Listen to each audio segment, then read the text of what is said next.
1963. What a significant year. John F. Kennedy was trying to dodge bullets.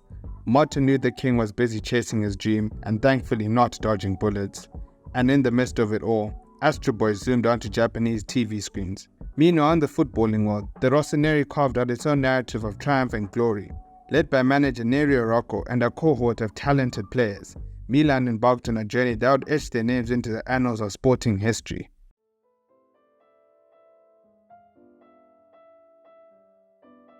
The name Catenaccio is an Italian word that refers to doorbolt, in which the major focus is on the defensive organization. The system itself originated in Geneva, Switzerland, with clubs Servette FC and their Austrian manager Karl Rappan in the 1930s and 40s, and made its way to Italy, where Rocco was one of the first proponents of Catenaccio. The system itself is built around man marking and sweeping. Essentially, it involves dropping a central midfielder back into a deep, lying defensive position and using it as a sweeper or libero in Italian, who plays behind the rest of the defense.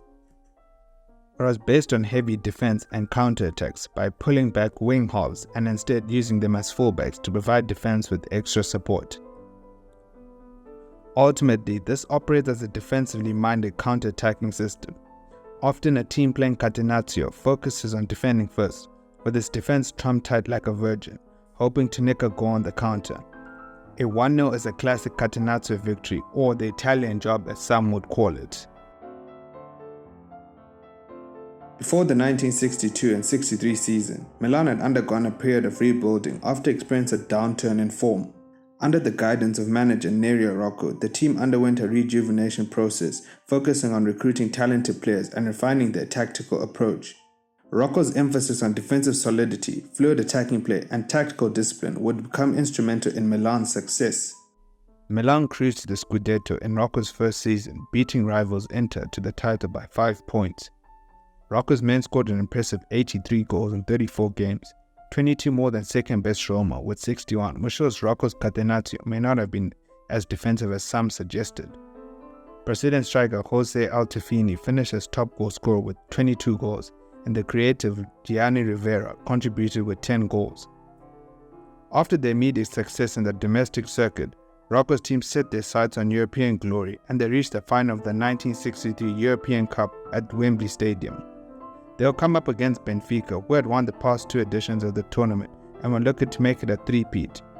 Benfica had Eusebio on their side, who many considered at the time as one of the best players in the world.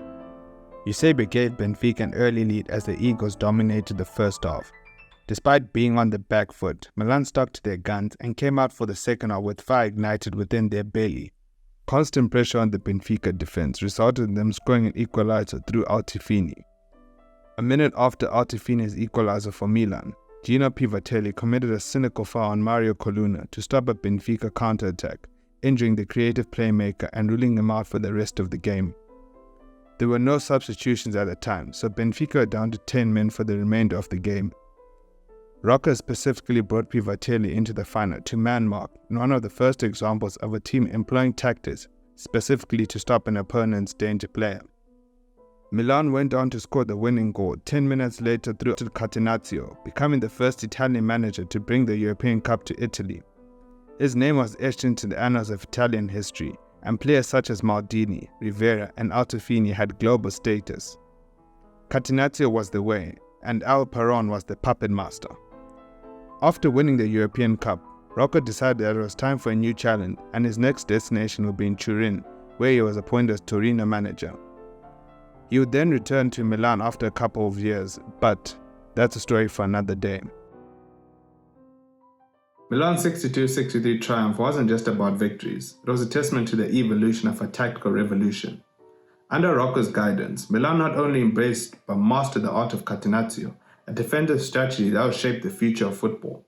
But Milan's success wasn't an isolated event, it was a chapter in the broader narrative of Italian football.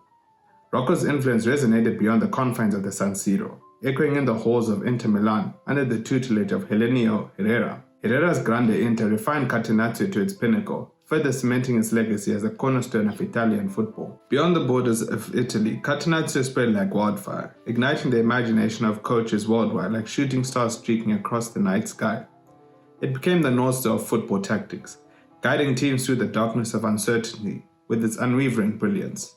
Its influence reverberated across continents, shaping the game's landscape for decades to come. And yeah, big up to you lot as usual. I appreciate your love and support. Make sure you hit the like button, comment, as well as subscribe, the usual. Almost at 300 subs, so hey, just keep subscribing, just keep sharing the content. I appreciate the little things that you guys do. And yeah, I'll catch you guys in the next one. Make sure you check out the recent videos as per usual. And until then, I'll see you guys in a bit.